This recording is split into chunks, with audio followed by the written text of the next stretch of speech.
नवजात बालकांच्या आरोग्यासाठी कार्य करणाऱ्या आराध्या फाउंडेशनच्या वतीने Solapur fashion icon season 1 charity fashion शोचे आयोजन रविवार 12 जानेवारी 2025 रोजी दुपारी 2 वाजता करण्यात आले आहे, अशी माहिती संचालक राजेश यलदी यांनी पत्रकार परिषदेत दिली.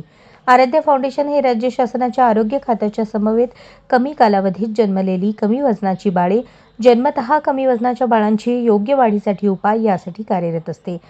हा charity fashion show Akkalkot road MIDC येथील पद्मावती कन्व्हेन्शन हॉलमध्ये होणार आहे.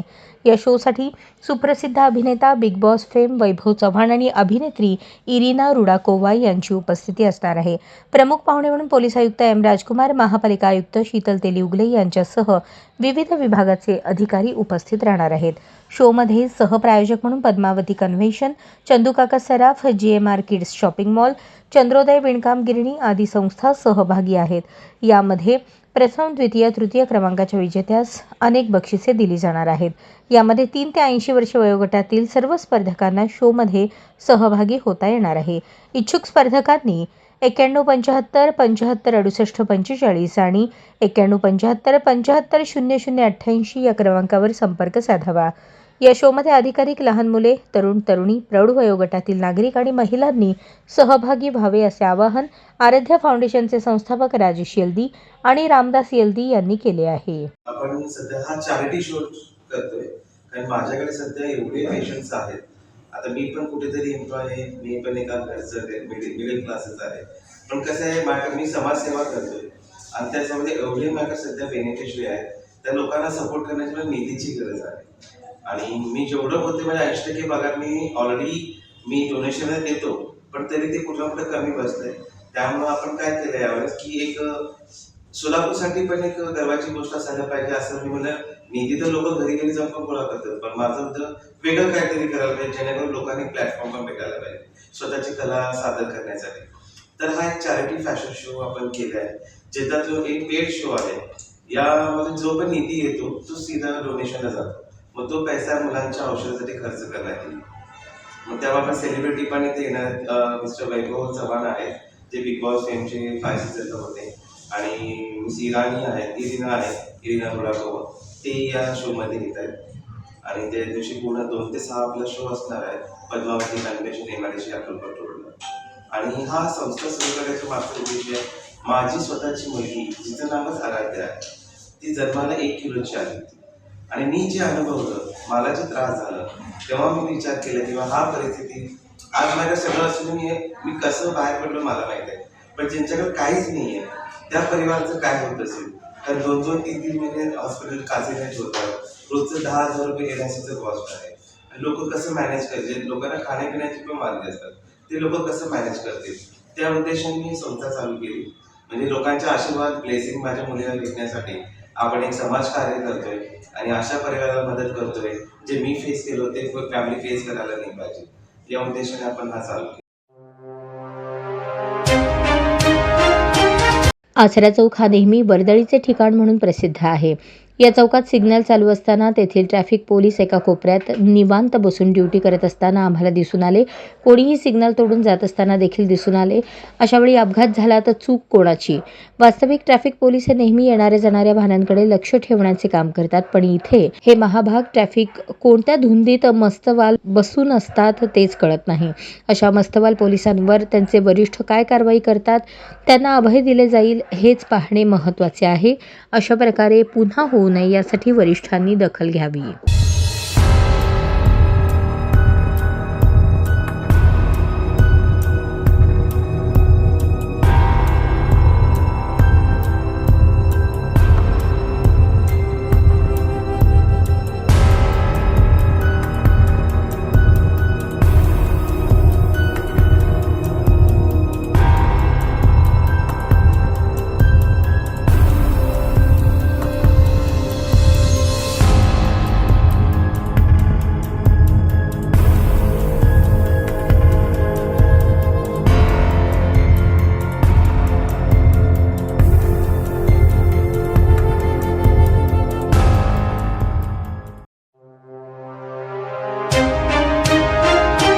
मस्साजोगचे सरपंच संतोष देशमुख हत्या प्रकरणाचा तपास CID आणि SIT कडून सुरू आहे. या प्रकरणातील आरोपींना अटक झाली आहे. तसेच अनेक पुरावे SIT आणि CIDने मिळवले आहेत. परंतु काही पुरावे नष्ट करण्याचा प्रयत्न आरोपींनी केला होता. त्यात देशमुख यांना मारहाण करतानाचे व्हिडिओ आरोपींच्या मोबाईलमध्ये होते. ते व्हिडिओ आरोपींनी मोबाईलमधून डिलीट केले. त्यामुळे या प्रकरणात महत्त्वाचा पुरावा नष्ट झाला होता. परंतु SITने तो पुरावा रिकव्हर केला आहे. मोबाईलमधून डिलीट केलेला डाटा परत मिळवला आहे. SITने देशमुख यांना मारहाण करतानाचा व्हिडिओ रिकव्हर केला. त्या व्हिडिओमध्ये आरोपी हे देशमुख यांना मारत होते आणि आनंद लुटत होते असे दिसत असल्याचे SITने म्हटले आहे. आरोपींच्या फोनमध्ये हे व्हिडिओ होते. ते आरोपींनी डिलीट केले. आता ते रिकव्हर करण्यात विशेष तपास पथकाला यश आले आहे. SITने हे पुरावे न्यायालयात हजर केले आहेत. देशमुख हत्या प्रकरणातील महत्त्वाचे पुरावे न्यायालयात सादर केले. त्यात 41 इंचाचा एक गॅस पाईप आहे. त्या पाईपच्या एका बाजूला काळ्या रंगाच्या करदोड्याने मूठ बांधली गेली आहे. लोखंडी तारेचे 5 ग्लास बसवलेली एक मूठ आहे. देशमुख यांना मारताना जो लाकडी दांडका वापरला आहे तो न्यायालयात सादर केला आहे. मारहाणीत वापरलेले तलवारीसारखे शस्त्र आहे. तसेच लोखंडी रॉड आणि कोयता SITने न्यायालयात सादर केला आहे. ड्रीम फाउंडेशन व जिजाऊ भाकरी केंद्रातर्फे क्रांतिज्योती सावित्रीबाई फुले राजमाता जिजाऊ स्वामी विवेकानंद यांची जयंती व युवा दिनाचे औचित्य साधून 11 आणि 12 जानेवारी रोजी सकाळी 11 ते 2 या वेळेत राज्यस्तरीय भाकरी बनवण्याची स्पर्धा जुळे सोलापुरातील ड्रीम सभागृहात आयोजित करण्यात आल्याची माहिती संयोजिका संगीता भदगुणकी यांनी पत्रकार परिषदेत दिली. बेकरी आणि बेकारीपासून मुक्तीसाठी भाकरी ही संकल्पना घेऊन केवळ हाताने भाकरी बनवण्याची स्पर्धा आयोजित करण्यात आली असून यामध्ये सहभागी होणाऱ्या महिलांना पीठ, गॅस शेगडी, चूल आणि इतर साहित्य देण्यात येणार आहे. स्पर्धेतील महिलांना 2 तासात सर्वाधिक भाकरी गोल आणि पातळ बनवणाऱ्या विजेत्याला प्रथम 11,000 रुपये, द्वितीय 7,000, तृतीय 5,000, चतुर्थ 2,000 आणि 5व्या क्रमांकाचे 1,000 रुपये बक्षीस तसेच सन्मानचिन्ह आणि प्रमाणपत्र पूर्ण आहेर देऊन मान्यवरांच्या हस्ते गौरवण्यात येणार आहे. या स्पर्धा मोफत होणार असून जास्तीत जास्त महिलांनी यामध्ये सहभागी व्हावे. तसेच स्पर्धक सहभागी सर्व महिलांचाही सन्मानपत्र आणि भेटवस्तू देऊन विशेष सत्कार करण्यात येणार आहे. या बनवलेल्या भाकरी भारत विकास संगमतर्फे कलबुर्गी येथे आयोजित भारतीय संस्कृती उत्सवात मोफत देण्यात येणार असून या संदर्भात अधिक माहितीसाठी इच्छुकांनी 9890 94 83 88 या मोबाईल क्रमांकावर संपर्क साधावा असे आवाहनही संयोजिका भदगुणकी यांनी केले आहे. या पत्रकार परिषदेस राजश्री लोकापुरे, मीनाक्षी बागलकोटी, वैशाली गुंड, निर्मला लातुरे, काशीनाथ भदगुणकी आदी उपस्थित होते. माझं नाव संगीता काशीनाथ भदगुणकी. अगोदर सगळ्यांची ओळख करून घेऊया, त्याच्यानंतर मी सांगते करते. काकू तुमचं नाव सांगा. निर्मला बसवराज काकुरी, मी राहते बनीपेठ पट्टी. नमस्कार, मी वैशाली गुंड, कृष्णाली फाउंडेशन. नमस्कार, मी संगीता काशीनाथ भदगुणकी, सचिव आहे ड्रीम फाउंडेशन. नमस्कार, मी मीनाक्षी बसवराज बागलकोटी, शंकरलिंग मंडळ सदस्य. मी राजेश्वरी लोकापुरे.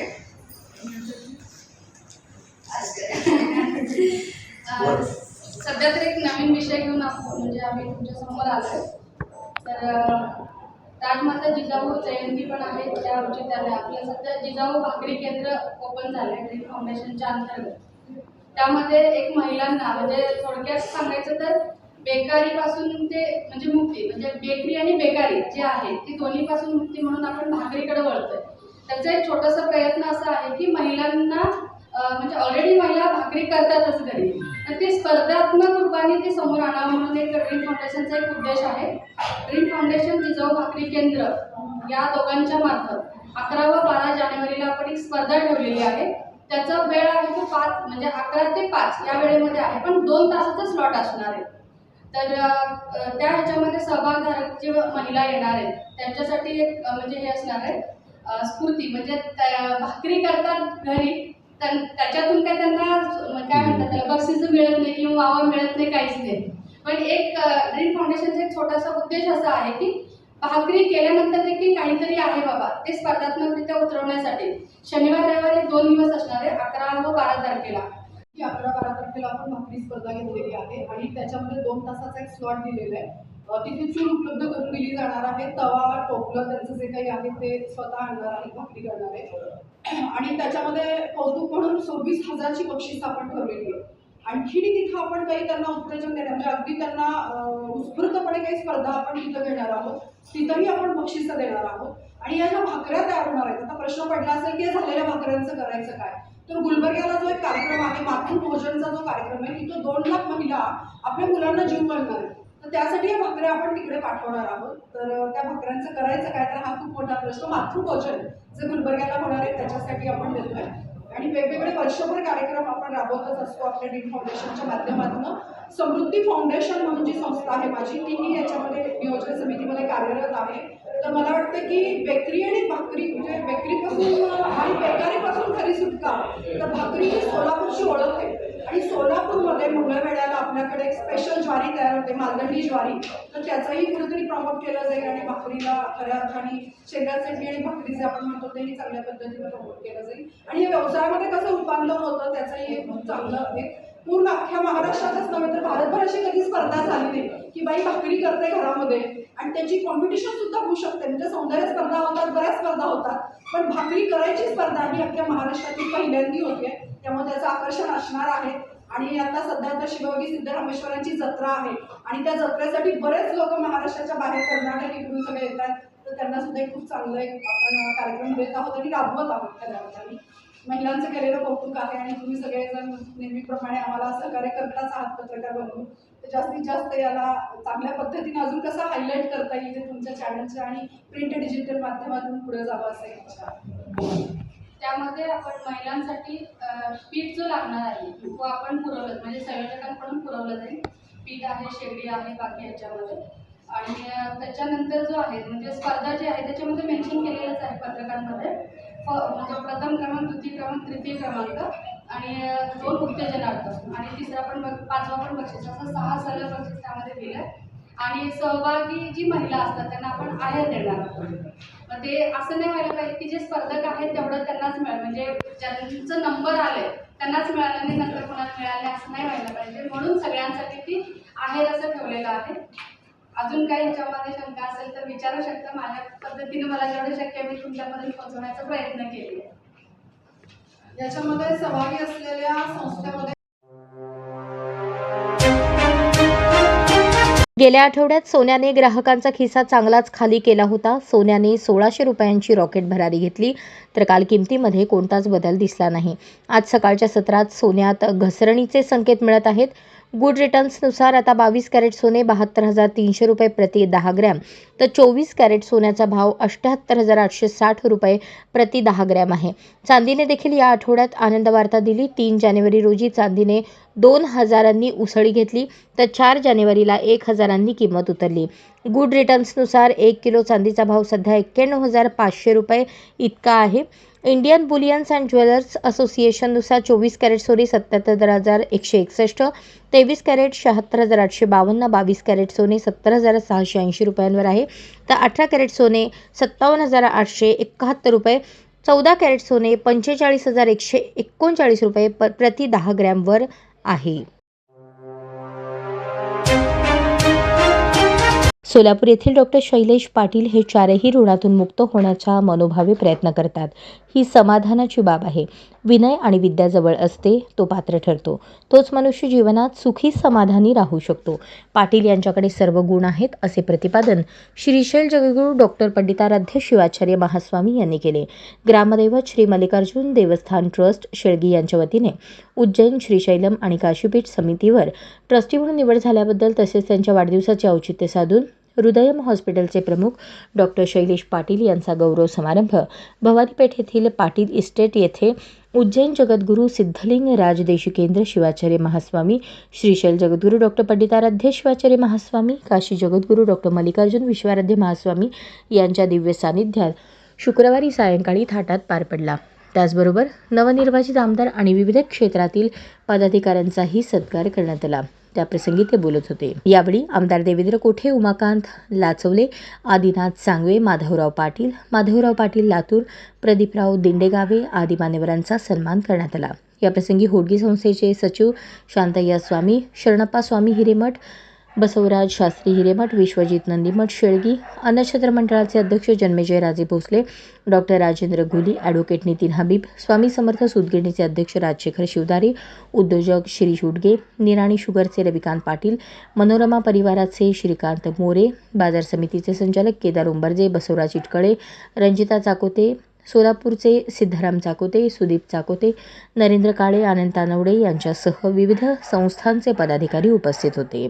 सत्काराला उत्तर देताना डॉक्टर शैलेश पाटील म्हणाले, तिन्ही पीठांच्या सेवेची संधी मला या माध्यमातून मिळाली. मी कृतज्ञ आहे. सर्व जगद्गुरूंचा ऋणी आहे. माझ्या कुटुंबाचा आध्यात्मिक वारसा आहे. माझे पणजोबा, खापर पणजोबा, आजोबा मल्लिकार्जुन पाटील आणि वडील हे पोलीस पाटील म्हणून त्यांनी लोकसेवा केली आणि त्याचबरोबर आध्यात्मिक सेवासुद्धा केली. आमदार विजयकुमार देशमुख म्हणाले, सोलापुरात डॉक्टर शैलेश पाटील हे एकमेव व्यक्ती आहेत की या तिन्ही पीठांवर ट्रस्टी म्हणून त्यांची नियुक्ती झाली. तिन्ही पीठाच्या ट्रस्टीपदावर नियुक्ती झाली ही गौरवास्पद बाब आहे. आपल्या वैद्यकीय क्षेत्रात काम करत त्यांनी आध्यात्मिक, धार्मिक, सामाजिक क्षेत्रातही सेवा दिली. आपल्या सगळ्यांना पाटील परिवारामुळे तिन्ही जगद्गुरू एकत्र येऊन आपल्याला आशीर्वाद घेण्याचा योग आला. महाराष्ट्र राज्य जिल्हा परिषद वाहन चालक आणि यांत्रिकी कर्मचारी संघटना शाखा सोलापूर यांच्या वतीने मुख्य कार्यकारी अधिकारी कुलदीप जंगम यांना निवेदन देण्यात आले. यावेळी संघटनेचे अध्यक्ष भीमाशंकर कोळी, सचिव दीपक चव्हाण, विजय हराळे, अभिजित निचळ यांची उपस्थिती होती. खासगी वाहन चालक हे शासकीय वाहनांवर काम करत असल्याचे निदर्शनास आले आहे. शासकीय वेतन घेणारे चालक मात्र बसून आहेत. जिल्हा परिषदेतील वाहन चालक यांना मुख्यालय आणि तालुका स्तरावरील शासकीय वाहनांवर नियुक्ती मिळावी अशी मागणी करण्यात आली आहे. जिल्हा परिषदेच्या मुख्य कार्यकारी अधिकारी यांच्या वाहनावर सुद्धा खासगी वाहन चालक अनेक वर्षांपासून काम करतो. कार्यकारी अभियंता यांच्याही शासकीय वाहनावर खासगी वाहन चालक आहे. असे अनेक खासगी वाहन चालक अधिकाऱ्यांच्या वाहनांवर काम करत आहेत. अनेक वाहन चालकांना मुख्य कार्यकारी अधिकारी, अतिरिक्त मुख्य कार्यकारी अधिकारी, उपमुख्य कार्यकारी अधिकारी यांच्या वाहनांवर चालक म्हणून काम करण्याची इच्छा असते, परंतु ती पूर्ण होताना दिसत नाही. जिल्हा परिषदेमध्ये खासगी वाहन चालकांना मोठमोठ्या अधिकाऱ्यांच्या गाडीवर लावणारा एक वाझे असल्याचे पाहायला मिळते. तो अधिकाऱ्यांच्या मागे पुढे करून स्वतःच्या अनेक गाड्या लावून आपल्या मर्जीतील चालक लावून खिसा भरत असल्याची चर्चा ऐकण्यास मिळते आहे. यावर आता शिस्तीचे समजले जाणारे मुख्य कार्यकारी अधिकारी जंगम हे लक्ष घालणार का, याकडे सर्वांच्या नजरा लागल्या आहेत. मनपा मुलांची मराठी शाळा कॅम्प लष्कर येथे आयोजित फैयाद शेख यांच्यातर्फे 500 चित्रकला वह्यांचे वाटप कार्यक्रमात प्रमुख पाहुणे म्हणून चित्रकार महेश गादेकर म्हणाले, मुलांच्या अंगातील कला जोपासली पाहिजे. इतर विषयांप्रमाणेच कला या विषयाकडे देखील लक्ष देणे आजच्या युगात गरजेचे आहे. मनपा शाळेत मुलांना सर्व शैक्षणिक साहित्य शासनातर्फे वेळेवरच मिळाले पाहिजे. चित्रकला, संगीत, शारीरिक शिक्षण मुलांना दिले पाहिजे. कला ही सर्व विषयांची जननी आहे, असे प्रतिपादन गादेकर यांनी केले. कार्यक्रमाचे अध्यक्ष म्हणून माजी महापौर UN बेरिया, प्रमुख पाहुणे सोलापूर भूषण किशोर चंडक यांनी मुलांना मार्गदर्शन केले आणि शाळेचे कौतुक केले. कार्यक्रमाचे प्रास्ताविक वाणी चित्रकला वह्या वाटप फैयाद शेख यांनी केले. कार्यक्रमास मुलांची मराठी शाळा कॅम्प, मुलांची मराठी शाळा क्रमांक 26, मुलींची मराठी शाळा कॅम्प, मुलांची उर्दू शाळा कॅम्प, मुलींची उर्दू शाळा कॅम्प या शाळेतील शिक्षक विद्यार्थी उपस्थित होते. कार्यक्रमास मुख्याध्यापिका सविता पवार, नाजनीन कोरबू, मेहजबीन मुला, गजाला शेख उपस्थित होते. कार्यक्रमाचे सूत्रसंचालन अप्पासाहेब वाघमारे यांनी केले, तर आभार मुख्याध्यापिका रेहाना नदाफ यांनी मानले. कार्यक्रम यशस्वी करण्यासाठी आरेफा शेख, प्रदीपसिंग ठाकूर, गंगाधर कांबळे, धोंडू केंगले, रंजना गायकवाड, संध्या जाधव, अश्विनी जवळगे, प्राणेश त्रिमल यांनी परिश्रम घेतले. तो स्वस्थ बसणारा माणूस नाही. समाजाला आम्ही काहीतरी देणं लागतं. आम्हाला समाजाने किंवा आम्हाला लोकांनी मोठं केलं, आमच्या आईवडिलांनी केलं, आमच्यावर संस्कार घडवले आणि त्या संस्कारातून मी वाढलो आणि म्हणून मला समाजाला परत करायचं आहे. आजपर्यंत मी महापालिकेच्या सेवेमध्ये शिक्षक म्हणून काम केलं. मी महापालिकेमध्ये पगार घेतला. मी मोठा झालो आणि आईवडिलांचा आशीर्वाद होता. मला साथ दिली माझ्या मित्रांनी, माझ्या सहकारी शिक्षकांनी. आणि मग एकदम रिटायर झाल्यानंतर आपली नाळ न तोडता त्यांनी पुन्हा आपल्याशी संबंध या ठिकाणी कायम ठेवलेला आहे. हे मात्र आज मला वाटतं की कॅम्प शाळेमध्ये इतके शिक्षक निवृत्त झाले. माझी तर सेंचुरी झालेली आहे की मी निवृत्तांच्या सभेमध्ये किंवा कार्यक्रमामध्ये आलो. तर स्वागत समारंभामध्ये मी एवढंच आलो. उतरवण्यासाठी त्यांनी हे प्रयत्न केलेले आहेत. पण मनातल्या भावना चांगल्या केव्हा होतात, जेव्हा आपण चांगलं वागायला चालू करतो तेव्हा. मित्रांनो, छोट्या छोट्या गोष्टी आहेत, लहानपणापासून जर त्या आपण आत्मसात केल्या तर मोठ्यापणी आपण अतिशय चांगले आणि एक सुजाण नागरिक म्हणून मला येऊ. काय छोट्या छोट्या गोष्टी आहेत. अगदी आपण काही न करता, कुठलाही खर्च न करता आपण घरात जेव्हा पाणी पितो तेव्हा राहिलेल्या ग्लासमधलं पाणी संपूर्ण पिणं हे करू शकतो का आपण? पाणी उष्ट सोडायचंच नाही, करू शकतो आपण? त्याला काही प्रमाणात आमची राजकीय व्यवस्था सुद्धा आहे, परंतु बेरिया साहेबांनी या भागात राहून या कॅम्प शाळेच्या बाबतीत जे डेव्हलपमेंट असून आत्ता मी पाहिलं की डिजिटलायझेशन झालं आहे, आता इथं प्रोजेक्टर आहे, म्हणजे अतिशय चांगल्या पद्धतीनं महानगरपालिकेच्या माध्यमातून सर्वसामान्य कुटुंबातल्या मुलामुलींना इथं शिक्षण मिळत आहे. ही अतिशय चांगली गोष्ट आहे. कारण आपण ज्यावेळेस मोठी शाळा तर चालतीलच, पण लहान शाळा ज्याला एकदम गरिबातील मुलं येतात, मुली येतात, त्यांच्यासाठी ही जी आपली धडपड आहे, बेरिया साहेब, रनप मॅडम आणि तुमच्या सर्व इतर 9 शाळा आहेत असं मला आत्ता सांग. सोलापूर महानगरपालिकेच्या वतीने काउन्सिल हॉल येथील महापौर यांच्या कार्यालयामध्ये दर्पणकार आचार्य बाळशास्त्री जांभेकर यांच्या प्रतिमेस कामगार कल्याण अधिकारी ओमप्रकाश वाघमारे यांच्या हस्ते पुष्पहार अर्पण करून अभिवादन करण्यात आले. याप्रसंगी सचिन कांबळे, गोपाळ खाटमोडे, रेहमान पटेल, सिद्धू तिमिगार, अशोक खडके आदी मान्यवर उपस्थित होते. सोलापूर महानगरपालिकेच्या आयुक्त तथा प्रशासक शीतल तेलीउगले यांच्या हस्ते सोलापूर महानगरपालिकेच्या पोषण पुनर्वसन केंद्राचे उद्घाटन करण्यात आले. सदर उद्घाटनाप्रसंगी आयुक्त शीतल तेलीउगले यांनी पोषण पुनर्वसन केंद्रावर दाखल कुपोषित बालक आणि त्यांच्या माता यांच्याशी संवाद साधून बाळाच्या काळजीबाबत मार्गदर्शन केले. 21व्या शतकात असूनही बालकांमध्ये कुपोषण ही अतिशय गंभीर समस्या आहे. एकूण होणाऱ्या बालमृत्यूंमध्ये सुमारे 33% बालके कुपोषित असतात. ही समस्या ग्रामीण भागामध्ये जरी असली तरी शहरी भागामध्ये सुद्धा याचे प्रमाण अधिक असल्याचे निदर्शनास आले. या अनुषंगाने सोलापूर शहरातील सर्व 0 ते 5 वयोगटातील बालकांची आरोग्य तपासणी करण्यात आली असून यामध्ये 41 अतिकुपोषित आणि 604 कुपोषित बालके आढळली. सोलापूर शहरातील कुपोषित बालकांची संख्या लक्षात घेता सदर कुपोषित बालकांचा पुन्हा आरोग्य बनवण्यासाठी महानगरपालिकेने पोषण पुनर्वसन केंद्र डफरीन चौक येथे प्रारंभ केले आहे. यामध्ये 0 ते 5 वयोगटातील बालकांना दाखल केले जाते. बालकांच्या दृष्टीने अतिशय सुंदर असे वातावरण तेथे निर्माण केले आहे. त्यांना 14 दिवस मोफत सकस आहार, स्वच्छता, घरच्या घरी उपलब्ध पदार्थातून पोषण आहार बनवण्याचे प्रशिक्षण तसेच आवश्यकतेनुसार औषधोपचार देण्यात येत आहेत. बालकांच्या मातांना निवासी भत्ता देण्यात येणार आहे. आज पोषण पुनर्वसन केंद्रामध्ये 14 बालके दाखल झाली आहेत. त्यांच्या आरोग्याची काळजी करण्यासाठी सर्व सोयींनी युक्त असा स्टाफ आणि त्या ठिकाणी लहान पोषक आहार, त्याबरोबर मुलांसाठी खेळणी, टीव्ही आदी सोयी करण्यात आल्या आहेत.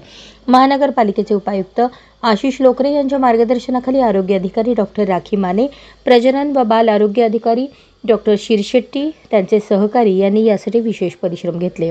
यावेळी बालरोगतज्ञ doctor Kore, doctor Chaphalkar, doctor Walwekar, doctor Atish Borade तसेच शहरामधील राष्ट्रीय बाल स्वास्थ्य कार्यक्रमाचे वैद्यकीय अधिकारी, अंगणवाडी सेविका, नागरी आरोग्य केंद्राकडील वैद्यकीय अधिकारी आणि स्टाफ तसेच आशाताई उपस्थित होते. राष्ट्ररत्न सोशल फाउंडेशनच्या वतीने देण्यात येणाऱ्या राष्ट्ररत्न प्रज्ञावंत पुरस्काराची घोषणा करण्यात आली आहे. हा पुरस्कार वितरण सोहळा रविवार दिनांक 12 जानेवारी 2025 रोजी सायंकाळी 6 वाजता हिराचंद नेमचंद वाचनालय सभागृहात होणार आहे, अशी माहिती अध्यक्ष व्रांजली मोहीकर यांनी पत्रकार परिषदेत दिली. सीबीआयचे विशेष सरकारी वकील प्रदीप सिंग राजपूत यांच्या अध्यक्षतेखाली हा पुरस्कार वितरण सोहळा होणार आहे. यावेळी प्रमुख अतिथी म्हणून MIT स्कूल ऑफ फार्मसीचे अधिष्ठाता डॉक्टर अजित कुलकर्णी, दैनिक तरुण भारतचे संपादक प्रशांत माने, यश डेव्हलपर्सचे सुयश खानापुरे, स्नेह स्वप्न डेव्हलपर्सचे मनोहर नारायणकर, महालक्ष्मी ऑक्सिजनचे प्रमोद तम्मानवार आदी मान्यवर उपस्थित राहणार आहेत. सन्मानचिन्ह, शाल, फेटा व पुष्पगुच्छ असे या पुरस्काराचे स्वरूप आहे. पत्रकार परिषदेस प्रेमचंद मेनी, सुहास भोसले, राजेश खेकडे, ज्योती मेने, अपर्णा पाठक, दीपक खरकी आदी मान्यवर उपस्थित होते. यंदाच्या वर्षीचे पुरस्काराचे मानकरी असे विद्यारत्न पुरस्कार डॉक्टर अजय पोन्नम, धन्वंतरी रत्न पुरस्कार डॉक्टर शैलेश पाटील, पर्यावरण रत्न पुरस्कार डॉक्टर यशवंत पेठकर, संगीत रत्न पुरस्कार समीर रणदिवे, क्रीडा रत्न पुरस्कार राजू अनंतकर, उद्योग रत्न पुरस्कार अश्विनी झांबरे, कायदेरत्न पुरस्कार ॲडव्होकेट दत्तू सिंग पवार, रक्त संजीवन पुरस्कार अशोक नावरे, सिनेरत्न पुरस्कार सचिन जगताप, युवा रत्न पुरस्कार संतोष धाकपाडे आदींना गौरवण्यात येणार आहे. सर्वांना नमस्कार. मी सौ प्रांजली मुंगीकर, राष्ट्रपती सोशल फाउंडेशनचे संस्थापिका आणि अध्यक्ष म्हणून मी कार्यरत आहे. सर्वात प्रथम कालच पत्रकार दिन झाला, तुम्हा सर्वांना पत्रकार दिनाच्या हार्दिक शुभेच्छा आणि नूतन वर्षाच्या सुद्धा सर्वांना हार्दिक शुभेच्छा. आपण राष्ट्रपती सोशल फाउंडेशन हे 1 वर्ष आपण कार्यरत आहोत या संस्थेमध्ये आणि याच्यातून आपण बहुउद्देशीय या संस्थेमार्फत आपण अनेक उपक्रम आजपर्यंत राबवलेले आहेत आणि आपण समाजाचे काहीतरी देणे लागतो या भावनेतून आजवर व्यक्तिगत काही छोटे मोठे अशा रूपात का असेना, परंतु आपण सामाजिक योगदान अनेक ठिकाणी आपण देत आलेलो आहोत. याच वर्षाच्या म्हणजे 2024च्या सुरुवातीला या सर्व कामास अधिक विधायक आणि संस्थात्मक स्वरूप द्यावे असे वाटू लागले आणि त्याच्यातून आम्ही ही राष्ट्ररत्न सोशल फाउंडेशनची या सामाजिक कार्याची नव्याने आम्ही मुहूर्तमेढ कायम केली आणि वर्षभरामध्ये आम्ही अनेक उपक्रम घेतलेले आहेत आणि सर्व सदस्य, दातार आणि हितचिंतक या सर्वांच्या सहकार्याने अनेक सामाजिक उपक्रम आमचे यशस्वीपणे पार पडलेले आहेत. 8 मार्च 2024ला आम्ही महिला दिन घेतलेला होता. त्या महिला दिनामध्ये मोलमजुरी करून ज्या स्वतः शिकलेल्या नाही आहेत परंतु आपल्या मुलांना छान शिक्षण दिलेले आहेत अशा मोलकऱ्यांना आपण एक आदर्श माता म्हणून त्या महिला दिनामध्ये सन्मानित केलेलं होतं. त्यानंतर 14 एप्रिल 2024ला डॉक्टर बाबासाहेब आंबेडकर यांच्या जयंतीनिमित्त संविधान वाचन आपण घेतलेले होते, विविध गीते सादर केलेली होती आणि बाबासाहेबांच्या कार्यावर आपण एक चांगला प्रकाश टाकून त्यांचा एक विचार अनेकांपर्यंत आपण पोहोचवलेले होते. त्यानंतर 1 मे महाराष्ट्रातील कामगार दिन होता. त्यावेळेस संस्थेतर्फे आपण कामगार दिनांना आम्ही असे कामगार निवडले जे की दिवसभर कमवलं तरच खाऊ शकतात असे कामगार निवडून आपण त्यांना 96 किलो धान्य वाटप केलेलं होतं आणि पूर्ण महिन्याचं राशन आणि दैनंदिन उपयोगाच्या सगळ्या वस्तू आपण त्या कामगारांना कामगार दिनानिमित्त संस्थेतर्फे आपण दिलेल्या होत्या. त्यानंतर 5 जून 2024 पर्यावरण दिन होता. तर आम्ही दमानी अंध विद्यालयामध्ये पूर्ण संस्थेचे सगळे लोक गेलो होतो आणि अंध विद्यार्थ्यांकडून बियांचं रोपण करून घेतलं होतं, विविध बियांचा. आणि एक संदेश आम्ही त्याच्यातून दिला होता की अंध विद्यार्थी किंवा अंध लोक जर का पर्यावरणाला एवढे जपत आहेत तर आपल्याला तर देवाने डोळे दिलेले आहेत, आपण पर्यावरणाला किती जपलं पाहिजे असा एक सुंदर पर्यावरणाचा कार्यक्रम आम्ही त्या अंधशाळेमध्ये घेतलेला होता. त्यानंतर आषाढी एकादशीचा कार्यक्रम आम्ही ब्रिजधाम आश्रम सोरेगाव या ठिकाणी घेतलेला होता. त्यावेळेस असा विचार आला की तिथले जे आजी आजोबा असतात तर मुलांनी त्यांना तिथे सोडून दिलेलं असतं तर ते कधी पंढरपूरला जातील, त्याच्यापेक्षा आपणच विठोबा घेऊन तिथे जाऊयात आणि त्यांच्यासोबत आम्ही दिंडी घेतलेली होती, भक्तिगीतं घेतलेली होती आणि सुंदर असा आषाढी एकादशीचा कार्यक्रम आजी आजोबांसोबत त्या वृद्धाश्रमामध्ये आम्ही साजरा केलेला होता. त्यानंतर संस्थेचा पुढचा एक कार्यक्रम झाला होता रक्षाबंधन. तर रेल्वे स्टेशनवर आम्ही हा रक्षाबंधनचा कार्यक्रम घेतला होता. त्या ठिकाणी काही पोलीस अधिकारी हमाल होते, संस्थेतर्फे या सगळ्यांना राख्या बांधण्यात आलेल्या होत्या. हॅलो हॅलो, हा जी, मी अक्कलकोटवरून बोलतो. हा बोला की. आम्हाला ते भूत बंगल्यासाठी जागा पाहिजे होतं. काल बोलणं झालं ना तुमचं? हो हो हो हो. मग वगैरे ते भाडं वगैरे काय? एक काम करा ना जरा. नाही भाड्यावर भूत बंगले आम्ही लावत नाही. आम्ही टक्केवारीवर लावतोय. टक्केवारी किती आहे? आमच्या आयटम मध्ये 25% आम्ही 25% का तुम्हाला आणि 75 आमच्या. 25% वरती. हो, 25% मध्ये आम्ही तुम्हाला जागा देणार, लाईट देणार. ते इकडच्या लायसन्स, पोलीस परमिशन सर्व आमच्या. हो का? लाईट्स आणि पोलीस परमिशन? लाईट लागते ना भूत बंगल्याला, लाईट लागते, जागा लागते, तेव्हा आमच्याकडे आहे आणि 25%. ठीक आहे, मग चालतंय. 75 आमच्या आणि 25 तुमच्या. ते प्रोसेस काय, फॉर्म वगैरे लागतो का? काय आणि काय फॉर्म वगैरे भरायचा आहे का? काय म्हणजे फॉर्म वगैरे काय भरायचं का? नाही, पॉवर बार तुम्हाला काय नाही लागते त्याच्यामध्ये. हा का? तुम्ही या ना उद्या इकडे, या ना सोलापूरला. मी हे सोलापूरला. या नाही आम्हाला सेटअप लावायला एक 5-6 दिवस जाते तर. हो या की मला माहित आहे की सेटअप लावायला आम्ही यात्रावाले हे भूत बंगले पण आहे आमच्याकडे. तुम्ही या, मी दाखवतो जागा कुठे लावायचं. चालतंय घ्या, मी उद्या येतो. हा या ना उद्या. फोनवर काय बोलता बरोबर येत नाही, तुम्ही या समोर या ना. तुम्ही आलो ना आता होम मैदानवरती. हा मी आहे होम मैदानवरती. चालतंय. टक्केवारी काय कम होणार नाही का? कारण की आमचं सगळं सेटअप आमचं स्वतःचं भाड्याने घेणार आहे आम्ही पण. बघू या तर हे करत या. चालतंय का? माध्यमिक शिक्षणाधिकाऱ्याच्या विरोधात अतिरिक्त शिक्षक भरतीबाबत आंदोलन करणार असा इशारा आंदोलनकर्ते शिवाय संघटना अक्कलकोट तालुका संपर्क प्रमुख संगमेश्वर कांबळे यांनी दिला आहे. गेल्या 2-3 वर्षांपासून श्री कलमेश्वर प्रशाला सुलेर जवळगी तालुका अक्कलकोट जिल्हा सोलापूर येथे अतिरिक्त शिक्षक भरले जात नाहीत. मी स्वतः महिनाभर बेमुदत चक्री उपोषण केले असून त्या दृष्टीने विद्यार्थ्यांचा फार मोठे शैक्षणिक नुकसान होत आहे. संस्थेचे पदाधिकारी केवळ वेळ काढूपणा करून विद्यार्थ्यांच्या शैक्षणिक खेळ मांडला आहे, म्हणून त्या संस्थेमध्ये रोस्टर कंप्लीट नाही याचीही चौकशी व्हायला पाहिजे. वेळोवेळी शिक्षणाधिकाऱ्यांकडे पत्रव्यवहार केला. पत्रांची सर्व पोच माझ्याकडे आहे. त्या पत्राचे अद्याप उत्तर मिळालेले नाही. तसेच शिक्षणाधिकाऱ्यांकडून उडवाउडवीची उत्तरे मिळत आहेत.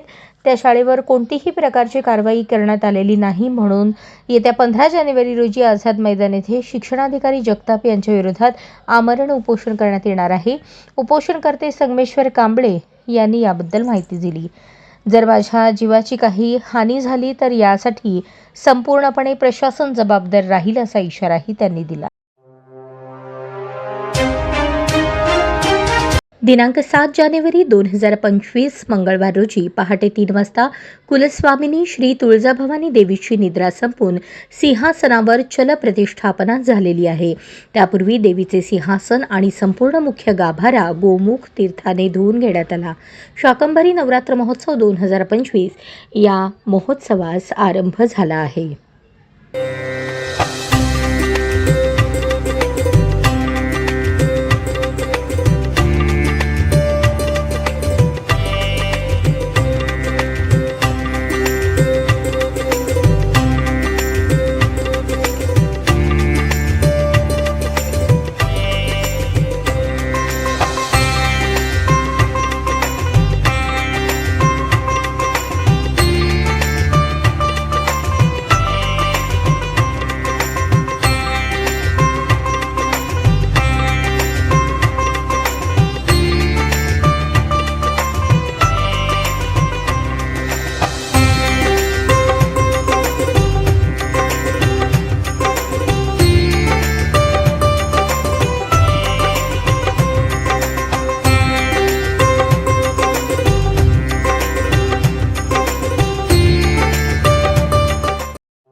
देशात HMPV म्हणजेच ह्युमन मेटॅपन्युओ व्हायरसची प्रकरणे सातत्याने वाढत आहेत. महाराष्ट्रातही नागपुरात या विषाणूच्या संसर्गाचे 2 नवीन रुग्ण आढळले आहेत.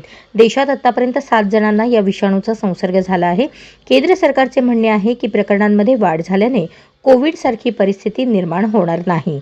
बेंगळूर, नागपूर आणि तमिळनाडूमध्ये प्रत्येकी 2 आणि अहमदाबादमध्ये एका रुग्णाची नोंद करण्यात आली आहे.